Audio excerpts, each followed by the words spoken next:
Kenalkan, nama saya Ricky Ronaldo, NIM 4121101060 dari kelas B sore, prodi Penjaskes semester 3. Baiklah, di sini saya akan menjelaskan materi yaitu tentang hak asasi manusia, unsur hukum dan normatif yang menyatakan bahwa manusia memiliki hak yang melekat pada dirinya karena ia adalah seorang manusia. Hak asasi manusia berlaku kapanpun dan dimanapun dan kapan siapapun hingga sifat universal. Dialamatkan kepada negara, atau dalam kata lain, negaralah yang mengemban kewajiban untuk menghormati, melindungi, dan memenuhi hak asasi manusia, termasuk dengan mencegah dan menindaklanjuti pelanggaran yang dilakukan oleh swasta.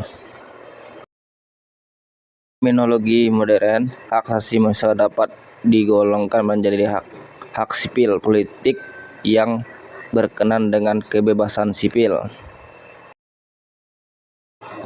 Ada 3 hal yang hidup di dalam hak asasi manusia, yaitu hak untuk hidup, hak untuk tidak disiksa, dan hak kebebasan berpendapat, serta hak ekonomi, sosial, dan budaya yang berkaitan dengan akses ke barang politik. Sepertinya ada 3 hak asasi manusia sebagai berikut, yaitu hak untuk memperoleh pendidikan yang layak, hak atas kesehatan, dan hak atas perumahan. Masyarakat kuno tidak mengenal konsep hak asasi manusia universal seperti halnya masyarakat modern.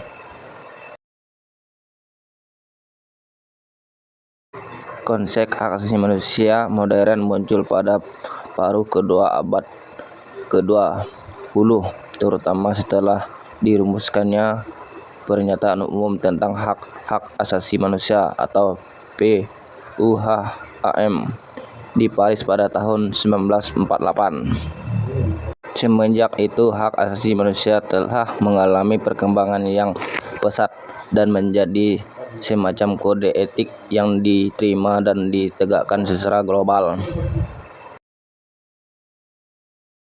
Sejarah HAM atau hak asasi manusia berawal dari dunia barat, yaitu Eropa.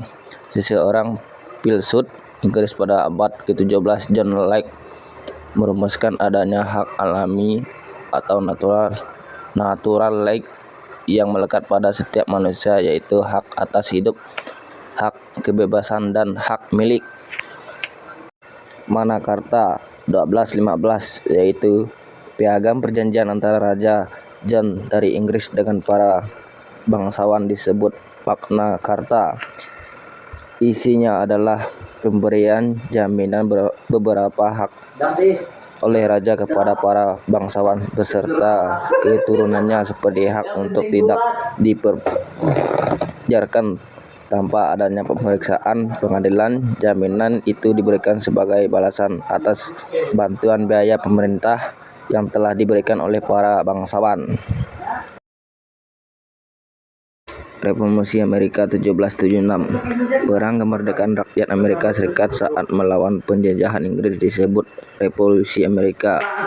Declaration of the Independence, Deklarasi Kemerdekaan, dan Amerika Serikat menjadi negara merdeka pada tanggal 4 Juli 1776 merupakan hasil dari revolusi itu.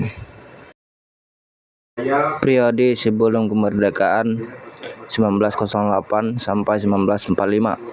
Pemikiran HAM pada masa sebelumnya kemerdekaan dapat dilihat dalam sejarah kemunculan organisasi Pergerakan Nasional Budi Utomo 1908, Sekarat Islam 1911, Indeks Peterji 1912, Perhimpunan Indonesia 1925, Partai Nasional Indonesia 1927.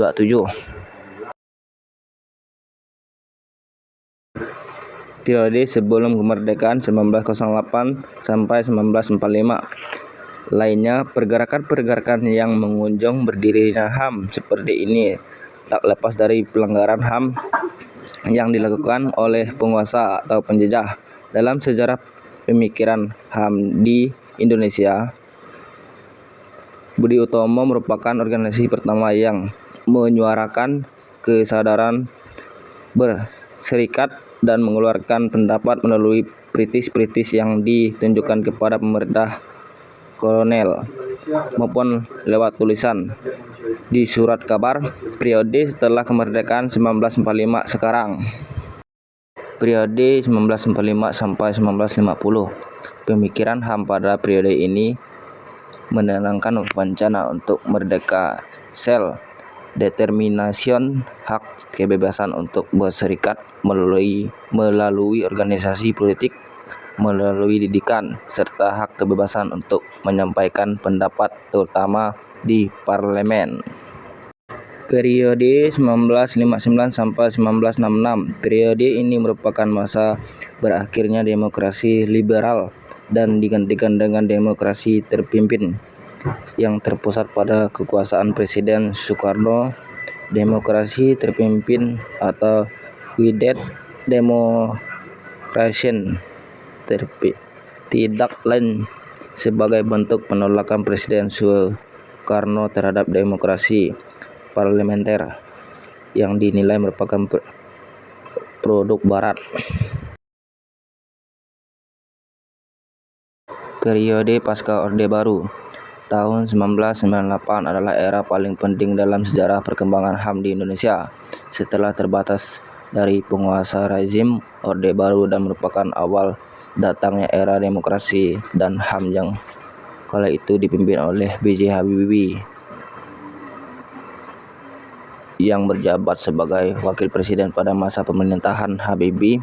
Misalnya, perhatian pemerintah terhadap pelaksanaan HAM mengalami perkembangan yang sangat signifikan.